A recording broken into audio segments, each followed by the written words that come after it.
Zionist জালিমদের নিক্ষিপ্ত বোমায় তার ঘরটি যখন বিধ্বস্ত হয়ে পড়ে, তিনি রাবলস এর নিচে চাপা পড়া ছিলেন। কখনো কখনো কোনো কোনো মানুষ আল্লাহ সুবহানাহু ওয়া তাআলার কাছে এতটা মর্যাদাবান যে তাদের সামান্য, আপনার দৃষ্টিতে হয়তো বা সামান্য ইবাদত, কিন্তু এটাই আল্লাহর কাছে এত ভ্যালুয়েবল যে হাজার লক্ষ মানুষের ইবাদত তাদের ইবাদতের কাছে খুবই হালকা। আমরা যাদেরকে নিয়ে কথা বলছি তাদের ঈমানের দৃঢ়তা একবার দেখেন তো। তাদের কোনো অভিযোগ কোনোদিন শুনেছেন আল্লাহর কাছে যে আল্লাহ তুমি কেন আমাদেরকে এত বিপদে ফেলেছ? কোনোদিকে তারা কোনো অভিযোগ করে বলেছে? আল্লাহর বিরুদ্ধে তাদের কোনো অভিযোগ আছে? যারা বলে আল্লাহ আমাদের রব, অতঃপর সেই কথার উপর তারা দাঁড়িয়ে থাকে, একটু তারা টলে যায় না। ফেরেশতারা তাদের উপর নাজিল হন হাজারে হাজারে, লক্ষে লক্ষে, innumerable numbers, uncountable numbers, আলাইহিমুল Malaika, ফেরেশতারা। আমি জানি না, আল্লাহ তো সংখ্যা বলেন নাই, রাসূলও সংখ্যা বলেন নাই। ফেরেশতারা নাজিল হন এবং এসে বলেন আল্লাহ তাখাফু ওয়া লা তাহজানু, তোমাদের কোনো টেনশন নাই, কোনো ভয় নাই। ওয়া আবশিরু বিল জান্নাত, এই যে তোমাদের সামনে জান্নাতকে ধরে রাখলাম, এই জান্নাতে তোমাদের আবাস। রক্ত তারা দিচ্ছেন, কিন্তু সমগ্র পৃথিবীতে আল্লাহর দ্বীনের জাগরণ ঘটছে। রক্ত ঝরছে তাদের, নিহত হচ্ছেন তারা, এবং যারা নিহত হচ্ছেন তাদের ব্যাপারে তো আল্লাহ তাআলা বলেছেন ওয়ালা তাকুলু লিমান ইউকতালু ফি সাবিলিল্লাহি আমওয়াত বাল আহইয়াউন ইনদা রাব্বিহিম ইউরযাকুন ফারিহিনা বিমা আতাহুমুল্লাহু মিন ফাদলিহি ওয়া ইস্তাবশিরুনা বিল্লাযিনা লাম ইয়ালহাকু বিহিম আল্লা খাউফুন আলাইহিম ওয়া লাহুম ইয়াহজানুন। তারা বরং আমাদেরকে নিয়ে আফসোস করে, হ্যাঁ তোমরা যদি জানতে, ইয়া লাইতা কওমি ইয়ালামুন বিমা গফারা লি রব্বি ওয়াজআলানি মিনাল মুকরামিন। হায় আমার জাতি যদি জানতো যে আমার রব কি কারণে আমাকে ক্ষমা করে দিয়েছেন এবং আমাকে এত সম্মানিত কেন করেছেন। যদি আমার জাতি জানতো তাহলে আমার জাতি আমার মতোই কাজ করত। আমরা আজকে যে সংকটের কথা বলছি, যে সংকট গাজাকে একটি ধ্বংসস্তূপে পরিণত করেছে, সেই সংকটের মূলে আমাদেরকে একটু যেতে হবে, আমাদেরকে একটু বুঝতে হবে, জানতে হবে যে সিচুয়েশনটা কি, কেন এটা হয়েছে এবং আমাদের করণীয় কি, আমরা আসলে কি করবো, এটা আপনাদেরকে জানতে হবে। কেবল আপনাদেরকে মনে রাখতে হবে যে আপনারা এমন একটা উম্মার সদস্য, যে উম্মার কোনো একজন সদস্যের গায়ে হাত তোলার কারণে আর একটা সাম্রাজ্যকে এই উম্মার তৎকালীন দায়িত্বশীলরা চূর্ণ বিচূর্ণ করে দিয়েছিল। কেবল এতটুকুই। মোহাম্মদ বিন কাসেম 17-18 বছরের যুবক, কেন এই পাক ভারত উপমহাদেশে এতবার তিনি আক্রমণ করলেন জানেন আপনারা? কারণ মোহাম্মদ বিন কাসেমের আগেই এখানে মুসলমানদের সাথে এই অঞ্চলে, এই ভারতের মানুষের ব্যবসায়িক সম্পর্ক ছিল, কিন্তু এখানকার কিছু মুসলিম নারীকে অথবা একজন মুসলিম নারীকে অপমান করেছিল এখানকার কোনো এক হিন্দু রাজপুত। এটাই যখন তখনকার শাসক এবং সেনাপতি হাজ্জাজ ইবনে ইউসুফের কাছে যখন এই সংবাদ চলে গেল, হাজ্জাজ ইবনে ইউসুফ তার কাজিন এবং তার ভগ্নিপতি তাকে পাঠালেন, মোহাম্মদ বিন কাসেমকে তিনি পাঠালেন যে যাও তুমি এই অঞ্চলে যাও। তিনি সেখানে গেলেন, এখানে তিনি আসলেন এবং এখানে তিনি এতবার আক্রমণ করলেন। আক্রমণ করে এখানকার রাজপুতদেরকে তিনি নাস্তানাবুদ করে দিয়েছেন। এই গোটা অঞ্চলে দেখেন তিনি কিভাবে ইসলাম প্রতিষ্ঠা করে গিয়েছেন। তারও আগে আপনি দেখেন মুতাসিম বিল্লাহ, যখন শোনা গেল যে কেউ একজন এসে বললেন কোন একজন নারীকে ধরে নিয়ে গেছে হচ্ছে তৎকালীন ওয়েস্টার্ন রোমান সাম্রাজ্য, ওয়েস্টার্ন রোমান সম্রাটের কোন একজন, তার সেখানকার কেউ কোন একজন মুসলিম নারীকে ধরে নিয়ে গেছে এবং ওই নারী যাওয়ার সময় বলেছে ওয়া মুতাসিমা, হে মুতাসিম তুমি কোথায়? মুতাসিম তখন খলিফা, আব্বাসী খলিফা। মুতাসিম তুমি কোথায়? মুতাসিমের কাছে যখন এই সংবাদ আসলো, মুতাসিম বললেন যে সৈন্য বাহিনী প্রস্তুত করো, তাদের বিরুদ্ধে যুদ্ধ হবে। আমার মুসলিম বোনের উপর তার হাত তুলেছে, এত স্পর্ধা, সৈন্যবাহিনী প্রস্তুত করো। এবং তিনি বলে দিলেন এই সৈন্যবাহিনীর নেতৃত্বে থাকবো আমি, এইবার অন্য কেউ ওই বাহিনী পরিচালনা করবে না, আমি নিজে যুদ্ধের বাহিনীতে আমি সেনাপতি হিসেবে কাজ করব। মুআবিয়া রাদিয়াল্লাহু তাআলার কাছে সংবাদ আসলো কোন একজন রোমান সৈন্য কোন একজন মুসলিম নারীকে হয় ধরে নিয়ে গেছে অথবা কিছু একটা বলেছে। তিনি বললেন ওই রোমান সৈন্যকে পৃথিবীর যে প্রান্তে খুঁজে পাওয়া যাক না কেন তাকে ধরে নিয়ে আসতে হবে। এবং তাকে ধরে নিয়ে আসা হলো। ধরে নিয়ে আসার পর মুআবিয়া রাদিয়াল্লাহু আনহু বললেন যে তোমাকে আমি চাইলে হত্যা করতে পারতাম, কিন্তু তোমাকে আমি হত্যা করিনি, তুমি ফিরে যাও, তোমার সম্রাটদেরকে বলো যে কোনো মুসলিম নারীর দিকে কেউ যদি চোখ তুলে তাকায়, পৃথিবীর এমন কোনো জায়গা থাকবে না যেখানে সে পালিয়ে থাকবে, লুকিয়ে থাকবে, আমার হাত থেকে সে রক্ষা পাবে। যেখানেই থাকুক না কেন তাকে ছো মেরে নিয়ে এসে তাকে আমরা শেষ করে দেব। সম্মানিত ভাইয়েরা, বোন, এটা তো আপনার তো এই জাতির সদস্য, আর আপনাদের বোনের অথবা আপনাদের ভাইয়েরা নিপীড়িত হবে, নির্যাতিত হবে, আপনাদের অন্তরে সামান্যতম জাগরণ তৈরি হবে না, রক্তক্ষরণ হবে না, চোখ থেকে পানি পড়বে না। কি উম্মা আপনারা, কি জাতি আপনারা, কি উম্মা? আপনার দায় আল্লাহর রাসূলের কাছে কিয়ামতের দিন দাঁড়াবেন কিভাবে? তার উম্মার এত বড় ক্ষতি, অথচ আপনাদের হৃদয়ে রক্তক্ষরণ হয় না। আপনারা জানেন না আপনাদের করণীয় কি? অথবা আল্লাহ সুবহানাহু সামনে দাঁড়াবেন কিভাবে? আপনাকে ওই আইএমএ জাহিলিয়াতের লোকজনের চেয়েও খারাপ। আমরা খাচ্ছি, জামা কাপড় পরছি, আর ওয়াবানু হাশিম যারা আর বানু হাশিম তারা না খেয়ে আছে, তারা ওই জায়গায় আছে, তারা ওইখানে না খেয়ে আছে। আল্লাহর কসম করে বলছি, এটা তাদের উপর একটা অন্যায় বয়কট তাদের উপর চাপিয়ে দেওয়া হয়েছে। অতএব আমরা খাদ্য পানীয় বন্ধ করে দেব যতক্ষণ না তাদেরকে সেখান থেকে নিয়ে আসা হয়, অথবা আমরা তোমরা যেই কথিত যে চুক্তি, যেটা তোমরা তাদেরকে বয়কট করার জন্য কয়েকটা গোষ্ঠী মিলে চুক্তি করেছো, সেটা মডার্ন আমেরিকা আর মডার্ন ইউরোপ, তোমরা যে চুক্তি করেছো, এই চুক্তির আধুনিক ভার্সন হচ্ছে ইউরোপ এবং আমেরিকা, অথবা কথিত মিডল ইস্টের কিছু দেশ, মোনাফেকরা। আর আমরা তো আছি একই গোষ্ঠীর সদস্য। এই যে তোমরা যে জোট করেছো, এই জোটের বিরুদ্ধে তোমরা যে চুক্তি করেছো, এই চুক্তি আমরা ছিন্ন বিচ্ছিন্ন করে ফেলবো। তখনকার মুসলমানরা না খেয়েছিল, এটা অল্প কিছুদিনই জন্য। এই কাফেররা সেখানে এগিয়ে গিয়েছে, আর আমরা মুসলমান, এদের ঈমান নাই, কিন্তু তাদের যে মানবিক মূল্যবোধ ছিল, এটুকু মূল্যবোধ আমাদের মধ্যে থাকবে না। আমরা ওইটাকে জাহিলিয়াত বলি। এটা কি? সেটা যদি জাহিলিয়াত হয় তাহলে এইটা কি? আপনি কি একবার চিন্তা করে দেখতে পারেন যে এই গাজা থেকে 250 কিলোমিটার দূরে লোকেরা রাজপ্রাসাদে বসে খাচ্ছে, তারা বিশাল বিশাল ভেড়া অথবা বকরি তারা চিপাচ্ছে, কিছু অংশ খাচ্ছে, বাকিরা ফেলে দিচ্ছে। আর এখানকার শিশুরা খাবারের জন্য তারা ঘুরে বেড়াচ্ছে। মুসলমানদের সম্পদের অভাব আছে নাকি? কিন্তু তারপরে দেখবেন কুকুরের মতো আচরণ, আরো পাইতে হবে, আরো লাগতে হবে, আরো প্রয়োজন। আপনি খান কিভাবে? আপনি খান কিভাবে? আমাকে যখন মাইলস্টোনের ট্র্যাজেডি হলো, অনেক বাবার আমাকে বলেছে রাতে ঘুমাতে পারি না। তোমার সন্তান মারা যায় না, তারপর তুমি ঘুমাতে পারো না? যেখানে হাজার হাজার সন্তান প্রতি মুহূর্তে না খেয়ে মারা যাচ্ছে, তাদের অবস্থা কি? তাদের কথা কে বলবে? যেখানে এক ফোঁটা খাবারের জন্য, আপনারা কি নিশ্চয়ই দেখেছেন? নিশ্চয়ই সেগুলো আপনি কি দেখেন নাই? ওরা যখন আসমান থেকে হেলিকপ্টারে খাবার ফেলে, এই শিশুদের গায়ের উপর বিশাল বড় বস্তা পড়ে এবং এগুলো একেবারে মাটির সাথে একেবারে মিশে যায়। বাচ্চাগুলো এগুলো মাটির সাথে মিশে, এদের দম বন্ধ হয়, সেখানে এরা মারা যায়। আসমান থেকে ওদের জন্য, উপর থেকে হেলিকপ্টার থেকে ওদের জন্য খাবার ফেলা হয়। এটা কোনো মানবতা? এটা কোনো মানবিক বিরোধ? এটা কোনো মানুষের পৃথিবী? এটা কোনো মানুষের পৃথিবী? আপনারা কি দেখেন না যে তারা খাবার এরকম দেয় না, বরং তারা এগুলোকে এই গম অথবা আঠা, এগুলোকে তারা ওই বালির মধ্যে তারা ফেলে যায়।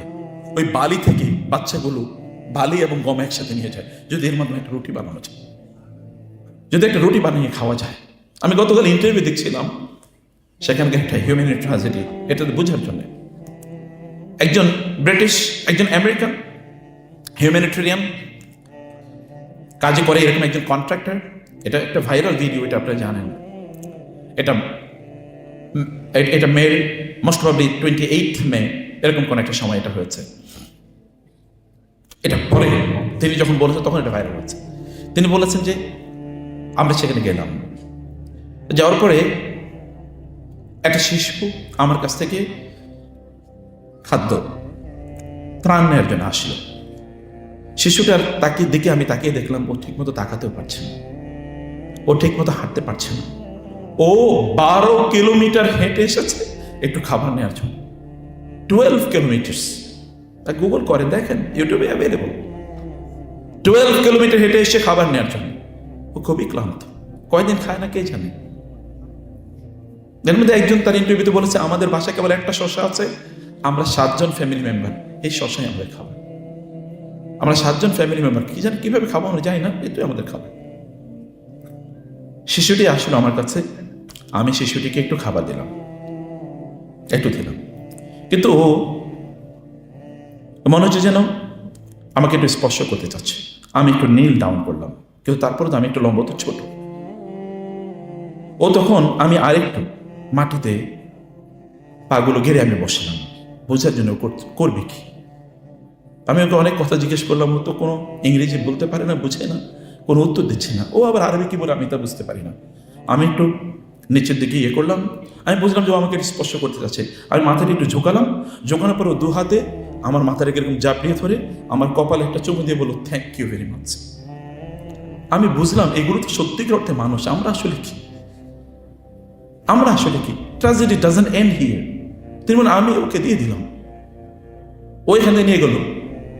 জায়নিস্ট জালিমরা ওরা যেখানে এই ত্রাণগুলো দেয়, এরকম বিভিন্ন পকেট ওরা তৈরি করেছে। এখানে এখানে মধ্যখানে আবার কিছু ব্যারিয়ার, কিছু বড় বড় টিন অথবা অন্য কিছু দিয়ে তারা শেড তৈরি করেছে, যেন অন্য জায়গায় কি হচ্ছে, এখান দিয়ে ত্রাণ নিয়ে যাবে, ওই দিক দিয়ে যাবে, কি হচ্ছে কেউ যেন না দেখে। তিনি বলেন যে আমি এই বাচ্চা যখন নিয়ে যাচ্ছে এরকম দেখছি, এরা যখন নিয়ে যায় এই দিক দিয়ে আসে, কিন্তু ওই দিক দিয়ে প্রচুর পরিমাণ ঘুরে আবার ওইখানে আসতে হয়। এটা তো পরিস্থিতি এরকম। যখন বাচ্চারা চলে যাচ্ছিল তখন আমি শুনলাম এরকম এরকম মানে আওয়াজ আমি শুনছিলাম। আমি তখন নিজকে একটু প্রোটেকশন দেওয়ার জন্য আমি এক জায়গায় ঝাঁপিয়ে পড়লাম, কারণ জানি জায়নিস্টরা ওরা কি করে, ওরা যখন ত্রাণ নিতে কেউ আসে তখন তাকে আবার গুলি করে বিভিন্ন এক্সকিউজে। ওরা ডিসিপ্লিন জানে না, ওদের মধ্যে সভ্যতা নেই। যে মানুষের পেটে খাবার নাই তাকে ডিসিপ্লিনের অভাবে তাকে হত্যা করে। You are living in 21st century. আপনারা নাকি 21 শতাব্দীতে বসবাস করছেন। এটা নাকি মানব সভ্যতার শ্রেষ্ঠতম উৎকর্ষের যুগ। আমি জানি না এইগুলি যদি মানুষ হয়ে তাহলে কুকুর ছাগল কাকে বলে আমি জানি না, কুকুর শুকুর কাকে বলে। যারা আসে এই অসহায় মানুষগুলো, তাদেরকে তখন ডিসিপ্লিন কেন তারা মেনটেন করলো না, তখন তাদেরকে গুলি করে তাদেরকে হত্যা করে। আমি শুনলাম এরকম আওয়াজ। আমি যখন আওয়াজটা শুনলাম আমার বুকটা ধুর ধুর করে উঠল। আমি ভয়ে নিজে আতঙ্কিত হয়ে গেলাম। কিছুক্ষণ পরে আমি একটু দেখার চেষ্টা করলাম কি হয়েছে। গিয়ে দেখলাম ওই যে শিশুটিকে আমি খাবার দিয়েছি, যে আমাকে থ্যাংক ইউ বলেছে, ওর লাশটা এখানে পড়ে আছে। ওর খাবারওয়ালা লাশ পড়ে আছে। যিনি বলছিলেন উনি একসময় বাকরুদ্ধ হয়ে গেছেন, উনি বলছিলেন খ্রিস্টান, এবং এরাও পলিটিক্যাল জায়নিস্ট, এরাও পলিটিক্যাল জায়নিস্ট। সে বলছিল যে আমি তখন স্তব্ধ হয়ে গেলাম। আমার মনে পড়লো ঠিক এইরকমই চোখওয়ালা, এইরকমই চুলওয়ালা, লাল চুল, এইরকম একটু চোখ, বাদামি টাইপের একটু চোখওয়ালা, একই বয়সের আমারও একটা ছেলে আছে। আমি ভাবছিলাম যে আমার ছেলেটা যদি এখানে হতো তাহলে কি হতো। আমি এটা ভাবছিলাম। প্রিয় ভাই, প্রিয় বোন, কত হাজার গল্প এরকম আছে, কত হাজার এরকম ঘটনা আছে। আপনারা জানেন এই জায়নিস্টরা কি করে আমাদের বোনদের মধ্যে যারা প্রেগনেন্ট ওদেরকে ধরে ধরে ওরা হত্যা করে এবং তারা এনজয় করে। এবং ইসরায়েলি সৈন্যদের মধ্যে একটা পপুলার টি শার্ট আছে, ওই টি শার্টের মধ্যে আমাদের বোনদের ছবি, এরকম কোন একটা বোনের ছবি, ওই ছবিতে তার পেটটা একটু উঁচু, কারণ তার সন্তান আছে। ওইখানে গিয়ে জায়নিস্টদের গুলি পড়েছে, সে বলেছে টু টার্গেট উইথ 1 বুলেট, 1 বুলেটে 2 জনকে হত্যা করা। এটা তারা এনজয় করে এবং তারা খুঁজে খুঁজে ওই কাজগুলো তারা করে। এগুলি তারা করছে, এগুলি তারা করছে। আজকে জানেন কতদিন? 666তম দিন, 666। আজকে 666 2023 এর 7ই অক্টোবরে শুরু হওয়া থেকে আজকে 666 অলমোস্ট 2 years। কি ঘটছে বলেন? হচ্ছে কি এবং হচ্ছে নাকি? আপনি বলবেন কেন সেখানে তাদেরকে আক্রমণ করা হলো, ওদেরকে কেন উত্তপ্ত করা হলো?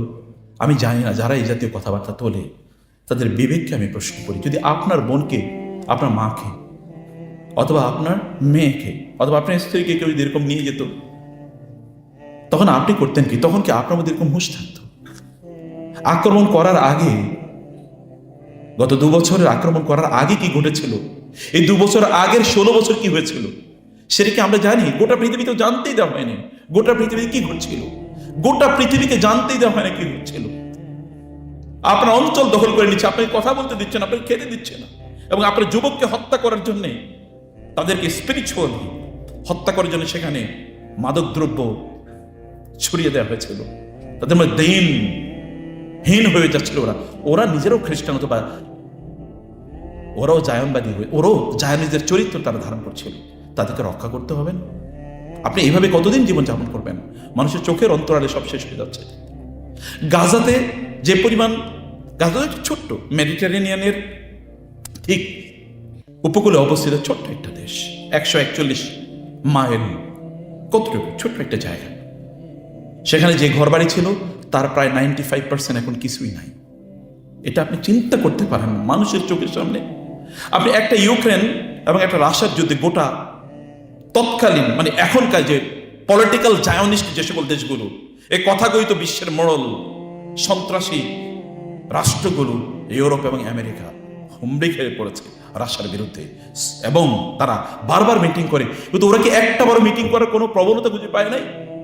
ওরা কি দেখতে পায় নাই? এখনকার পলিটিক্যাল মোনাফেকরা, এখনকার সেই ম্যাক্রন থেকে শুরু করে আপনার ব্রিটেনের মানে যারা আজম্য মোনাফেক, এই সকল মোনাফেকরা আমরা তাদের প্রতি এম্বার্গো করব, আমরা ফিলিস্তিন রাষ্ট্র ঘোষণা করব। এখনো তুমি রাষ্ট্র ঘোষণা করবে, এম্বার্গো করবা? তোমার মানবতাকে নিয়ে আমার প্রশ্ন জাগে। তুমি যে মানুষ না, এটা তো আমি বহু আগ থেকেই জানি। তোমরা যে কখনোই মানুষ ছিল না, এটা তো আমরা আগ থেকেই জানি। তোমরা আমাদের মানুষদেরকে কিভাবে হত্যা করেছো 200 বছর জুড়ে, এটা কি আমরা জানি না? কেউ রিলিজিয়াসলি জায়নিস্ট, কেউ পলিটিক্যালি জায়নিস্ট, কেউ জায়নিস্টের সাপোর্টার, অন্যরা সাপোর্ট করে যাচ্ছে। কেউ সাইলেন্ট সাপোর্টার, আর কেউ হচ্ছে লাউড সাপোর্টার। আমরা হয়তো বা কোনো একটা ক্যাটাগরিতে তো আমরা আছি, এমন কোনো ক্যাটাগরি নাই যে ক্যাটাগরিতে আমাদের নিজেদের আমরা ফিট করতে পারবো না। ক্যাটাগরি আছে আমাদের। যখন এমন একটা অবস্থা চলছিল, এটা তো একটা জীবন না, আসলে এই জীবনের চেয়ে সম্মানীয় জীবন, সম্মানীয় মৃত্যু অনেক বেশি মর্যাদাকর। পৃথিবী জানুক কি হয়েছে। কখনো কখনো কারো রক্ত যায় কোনো জমিনে দিন প্রতিষ্ঠা হওয়ার জন্য, জানেন না? যে জমিনে আল্লাহর দিনের কারণে ওমা নাকামু মিনহুম ইল্লা আইয়ুমিনু বিল্লাহিল আজিজিল হামিদ আল্লাযী লাহু মুলকুস সামাওয়াতি ওয়াল আরদ ওয়াল্লাহু আলা কুল্লি শাইইন শাহীদ। আপনি মানব ইতিহাসে যদি দেখেন, সত্যের জন্য কোথাও যদি রক্ত ঝরে থাকে, তাহলে যারা রক্ত ঝরিয়েছে, যাদের রক্ত ঝরেছে, তারাই সেখানে বিজয়ী হয়। এটা তো আপনাদের বিজয়, আপনারা হয়তো দেখতে পান না। সেখানে হয়তো আমার ভাই বোনরা 80,000 have already been killed according to their statistics, ওদের স্ট্যাটিস্টিক্স অনুসারে। এর মধ্যে প্রায় 2 লক্ষ তারা ওয়েন্ডেড। এমন কোন হসপিটাল নাই। আপনি চিন্তা করতে পারেন, আপনার বাচ্চাদের কথা আপনি চিন্তা করে দেখেন তো, গত 2 বছর একটা বারো ওরা স্কুলে যেতে পারে না। সব স্কুল একটা নাই, সব ধ্বংস। কোনো ইউনিভার্সিটি নাই, কোনো শিক্ষা প্রতিষ্ঠান নাই, থাকার জায়গাও তো নেই। কিসের স্কুল, কলেজ, ইউনিভার্সিটি? ওরা কিসের সভ্যতার, কিছু এডুকেশনের কথা বলে? ওরা আমাদেরকে আসে ডেমোক্রেসি শেখাতে। তোদের ডেমোক্রেসি, তোদের আস্থা বলে তোদের টয়লেট আমরা নিক্ষেপ করি। এই ডেমোক্রেসি আমাদের দরকার নাই। মানবতা আমাদের কাছ থেকে শেখো তোমরা। মানবতা কাকে বলে? যখন মুসলমানরা গোটা পৃথিবী নেতৃত্ব দিয়েছিল, তখন মুসলমানরা মানুষকে মানুষ বানিয়েছে, আর তোমরা মানুষকে অমানুষ বানাচ্ছ। গোটা পৃথিবী জুড়ে দেখেন না বাংলাদেশের মার্চ ফর গাজা, এর একটা ম্যানিফেস্টেশন গোটা পৃথিবী দেখেন না কিভাবে জেগে উঠেছে। আমেরিকান কন্টিনেন্টে জায়নিস্টদের বিরুদ্ধে সেমেটিজম এই শব্দকে একেবারে মানে পানির মতো করে ফেলেছে। কারা কিভাবে বুঝেন না? বাংলাদেশকে যেমনি ভাবে কথিত 71-এর সেই তুমি মানে রাজাকার এবং ইত্যাদি ডিভাইড, যেমন গোটা বাংলাদেশকে শোষণ করার একটা ফর্মুলা একদল লোক তৈরি করেছিল। আপনারা যখন জুলাইয়ের শেষে আগস্টে গিয়ে যখন আপনারা স্লোগান দিলেন তুমি কে আমি কে, রাজাকার রাজাকার, তখন ওই 71-এ তাদের যে চেতনা ব্যবসা, এটা একেবারে মাটির সাথে মিশে গেছে। ওদের ব্যবসা শেষ। এইরকম ওদেরও ব্যবসা, জায়নিস্টদের সেমেটিজম নিয়ে তারা যে ব্যবসা করতে, ব্যবসা শেষ। ওদের ব্যবসা মাটির সাথে মিশে গেছে। আমেরিকানরা এখন পাবলিকলি ওদের বিরুদ্ধে কথা বলে, পাবলিকলি ওদের বিরুদ্ধে কথা বলছে। এটা কখনো হয় নাই। এই প্যাক আমেরিকা ইসরায়েল অ্যালায়েন্স, যেটা পাবলিক, তারপরে মানে এই যে অ্যালায়েন্স কোম্পানি, এই এইপ্যাক যেটা গোটা আমেরিকাকে তটস্থ করে রাখতো, রাজনীতিবিদরা তাদের ভয়ে তটস্থ থাকতো, সেই এইপ্যাক এখন জেরো পর্যায়ে তার ইনফ্লুয়েন্স চলে এসছে। আপনি যা এখন ওই যে নিউ ইয়র্কে যে মামদানি, এর কথা আপনি নিশ্চয়ই জেনেছেন, নিউ ইয়র্কের মেয়র মানে ক্যান্ডিডেটচার রেইসে সে জিতেছে, মানে তার মানে সেই নিউ ইয়র্কে মেয়র হয় নাই, কিন্তু এর যেহেতু ডেমোক্রেটদের মানে সবচেয়ে পপুলার এরিয়া, এখানে ডেমোক্রেটরাই সবসময় জিতে। অথবা এখানে এর আগে যে ছিল সেই ব্যক্তি তো এখানকার জায়ান্ট একজন মেয়র, সেখানে এই ছেলেটি যার কোনো নাম নাই, কেউ কোনোদিন তার নাম শুনে না, হঠাৎ করে কেন তার এত পপুলারিটি, হঠাৎ করে কেন মানে এরকম সুইপিং ভিক্টরি সে অর্জন করলো এমন একজনের বিরুদ্ধে who is funded by the Zionist টাকার পিছনে $400 মিলিয়ন ইনভেস্ট করেছে। এরপরে বাকি তো আছেই। জায়নিস্টদের তাদের ফান্ড ছাড়া অথবা তাদের অ্যাপ্রুভাল ছাড়া আমেরিকাতে কোনো সিনেট বা মানে অথবা সিন্ডিকেট মেম্বার হতে পারে না। সেখানে কিভাবে এরকম একজন ব্যক্তি এইভাবে বের হয়ে আসল? কারণ আপনি জানেন কি জানেন? কারণ আপনাদের মনে রাখতে হবে যে ইন্টারন্যাশনাল কোর্ট অফ ক্রিমিনাল যেটা হেগে আছে, সেখানে অলরেডি ঘোষণা করেছে নেতানিয়াহুর বিরুদ্ধে যে সে যুদ্ধাপরাধী, জেনোসাইডের অভিযোগ তার বিরুদ্ধে আনা হয়েছে এবং বলেছে যেখানে তাকে পাওয়া যাক সেখানে তাকে অ্যারেস্ট করা হবে। এই মামদানি কেবলমাত্র এতটুকু বলেছে যে অ্যাজ পার দ্য ইন্টারন্যাশনাল মানে লিগাল কোর্ট, সেখানে তাদের যে ডিক্লারেশন, সেই ডিক্লারেশন অনুসারে if Netanyahu visits new York I will arrest him, শুধু এতটুকু বলছে, আর কিচ্ছু না। সুইং ভোটার অফ আমেরিকানদের যে ইয়াং খ্রিস্টান ভোটার যারা, তারা হুমড়ি খেয়ে পড়েছে এই বক্তব্য দেওয়ার পর। হঠাৎ করে তার ভোটের পার্সেন্টেজ বেড়ে গেছে 52%। বক্তব্য কেবল একটাই, জায়নিস্টদের বিরুদ্ধে কথা বলা এখন আমেরিকাতে একটা কারেন্সি। গোটা পৃথিবী চালাচ্ছে আমেরিকা, ইউরোপে একটা কারেন্সি। এটা তৈরি হয়েছে কিন্তু এই কারণে। এখন এখানে আপনারা কি করেছেন? আসলে আপনারা হয়তো বা জানেনও না আপনারা কি করেছেন। আপনারা জানেন বিগ একটা কাজ আপনার ভেতর থেকে করে ফেলেছেন। এই কাজটার কথায় আমি শেষের দিকে আসছি। এই কাজটা আপনার মধ্যখানে আপনারা করেছেন কি? আপনারা যে সোশ্যাল মিডিয়াতে লেখালেখি করেছেন না, এই সোশ্যাল মিডিয়া লেখাগিরি যেহেতু অ্যালগরিদম আছে এখানে, আপনাদেরকে বুঝতে হবে সোশ্যাল মিডিয়া কেবলমাত্র সবসময় খারাপ এরকম না, আপনাদেরকে ভালো কাজে ব্যবহার করেন। যেমন আমরা আজকেও আলোচনা করছিলাম এআই, অনেকে বলে এআই শয়তানের টুল, তো শয়তানের টুলের আপনি মুসলমান বানিয়ে নেন, সমস্যা কি? রাসূলুল্লাহ সাল্লাল্লাহু আলাইহি ওয়াসাল্লাম আয়েশা রাদিয়াল্লাহু তাআলাকে বললেন যে প্রত্যেক মানুষের মধ্যেই কি আছে? দুটো পাওয়ার আছে, একটা অ্যাঞ্জেলিক আর হচ্ছে স্যাটানিক। শয়তানি একটা শক্তি এবং অ্যাঞ্জেলিক শক্তি। তিনি বলেন ইয়া রাসূলুল্লাহ আপনার মধ্যে কি দুইটাই ছিল নাকি? বলে হ, কিন্তু দ্বিতীয়টা আমার মুসলমান হয়ে গেছে, এখন ও আমার ভালো কাজ করতে বলে। আমার দ্বিতীয়টা যেটা খারাপটা, ওটা মুসলমান হয়ে গেছে। আপনি এটার মুসলমান বানান, সমস্যা কি? আপনি সেটা দিয়ে দিনের কাজ করেন। আপনি সোশ্যাল মিডিয়াতে কেন আপনি দেখেন না আমেরিকার একজন নারী, একজন মহিলা, সে একজনের যে মডেল তারকা, সে কেবলমাত্র টিকটকে এসে একটু কেঁদেছে, এই যা গাজার লোকজনের এত কষ্ট আমি সহ্য করতে পারছি না, কেবল একটু কেটেছে, কেবল একটু কেঁদেছে। গোটা আমেরিকাতে এটা ভাইরাল হয়ে গেছে। দেখেন না ইউনিভার্সিটিগুলো কিভাবে বিক্ষোভে ছুটে পড়েছে। আমেরিকার ইতিহাসে জায়নিজমের বিরুদ্ধে এইরকম প্রতিবাদ, এবং সেখানে নির্বিশেষে সবাই এবং খ্রিস্টানরা এদের বিরুদ্ধে দাঁড়িয়েছে, এটার কোনো নজির নাই। এখন আমেরিকান পলিটিশিয়ানরা জায়নিজমের বিরুদ্ধে সরাসরি কথা বলে, কারণ সে জানে মুসলমান ভোটার হিউজ একটা ভোট, এবং ওইখানে যারা মানে যাদের মধ্যে কমপক্ষে হিউম্যান সেন্স আছে তাদের, এবং বিশেষ করে ইয়াং আমেরিকান যারা আছে, ওদের ভোটগুলো তারা লুজ করবে যদি জায়নিজমের বিরুদ্ধে কথা না বলে। জাস্ট 2 বছর আগের ফেনোমেনা এবং 2 বছর পরের ফেনোমেনার মধ্যে পার্থক্য দেখেন। তাহলে আপনি বলছেন যে কিছুই হয় না, আপনি জানেন না কি হয়েছে? আপনি কি দেখেন না এখন ম্যাক্রনের মতো এরকম যুদ্ধ বাজ, অথবা ধরেন এই যে মানে অন্যদের আরো বহু দেশের কথা আমি বলছি, এই যুদ্ধবাজগুলো দেখেন না কি বলছে? এখন তারা বলছে যে তোমাদের বিরুদ্ধে এমবার্গো দেওয়া হবে। যাই বলুক না কেন, পাবলিকলি এই কথা 2 বছর আগে আপনি দেখেন রেকর্ড কোথাও আছে কিনা, আপনি কোথাও দেখবেন না এরকম একটা রেকর্ড। এটা হয়েছে, এটা তো হচ্ছে, এবং এইটা আলটিমেটলি কোনো একটা সময়ে এর মাধ্যমে ওদের যে এম্পায়ার ওরা তৈরি করেছে, এই এম্পায়ার এভাবে শেষ হয়ে যাবে, এবং ওদের ইতিহাস এটা।